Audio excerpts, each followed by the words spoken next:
महाकाली की कहानी। दोस्तों, महाकाली विनाश और प्रलय की पूजनीय देवी हैं। महाकाली सार्वभौमिक शक्ति, समय, जीवन, मृत्यु और पुनर्जन्म और मुक्ति की देवी हैं। वह काल का भक्षण करती है और फिर अपनी काली निराकारता को फिर से शुरू कर देती है। वह महाकाल की पत्नी भी हैं। महाकाल भगवान शिव का ही एक रूप है। संस्कृत में महाकाली महाकाल का नारीकृत रूप है। पार्वती और उनके सभी रूप महाकाली के विभिन्न रूप हैं।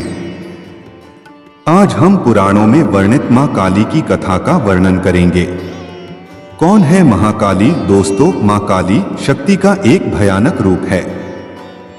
एक दुष्ट राक्षस के विनाश के लिए उनका अवतरण हुआ था। उनकी त्वचा काली है। उनकी आभूषण खोपड़ी का एक लंबा हार और उनके कई हाथ हैं। उनकी जीभ बाहर लटकी हुई है।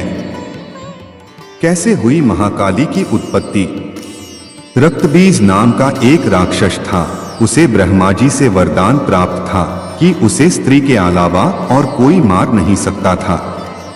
उसे यह भी वरदान था कि उसके खून की एक बूंद जमीन पर गिरे तो एक और रक्तबीज राक्षस पैदा हो जाए। उसने देवताओं और ब्राह्मणों पर अत्याचार करके तीनों लोकों में कोहराम मचा रखा था। देवता इस वरदान के कारण रक्तबीज को मारने में असमर्थ थे। युद्ध के मैदान में जब देवता उसे मारते तो उसके खून की हर बूंद जो जमीन को छूती थी खुद को एक नए और अधिक शक्तिशाली रक्तबीज में बदल देती थी और पूरे युद्ध के मैदान में लाखों रक्तबीज के साथ युद्ध करना पड़ता था।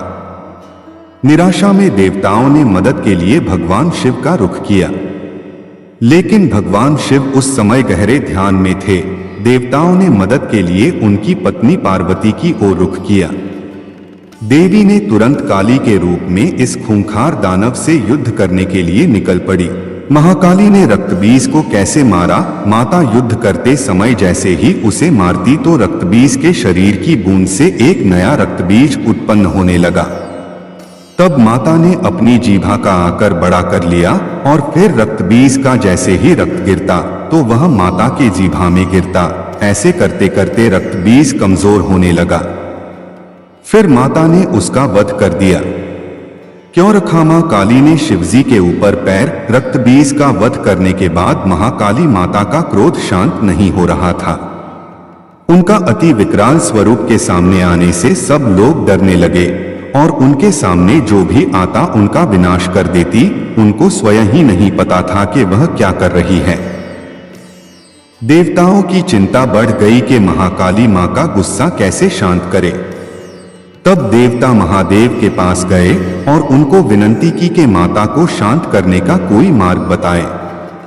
तब स्वयं भगवान शिव ने अनेक उपाय किए पर माता शांत न हो पाई। आखिर शिवजी ने खुद को माता के पैरों के बीच गिरा दिया और जैसे ही माता को शिवजी का स्पर्श हुआ माता शांत हो गई और महाकाली से पार्वती बन गई। फिर सारे देवतागण जय जयकार करने लगे। मां काली को गुड़ अति प्रिय है। महाकाली को गुड़ का भोग लगाने से भक्त की सभी मनोकामना पूर्ण होती है। जय महाकाली।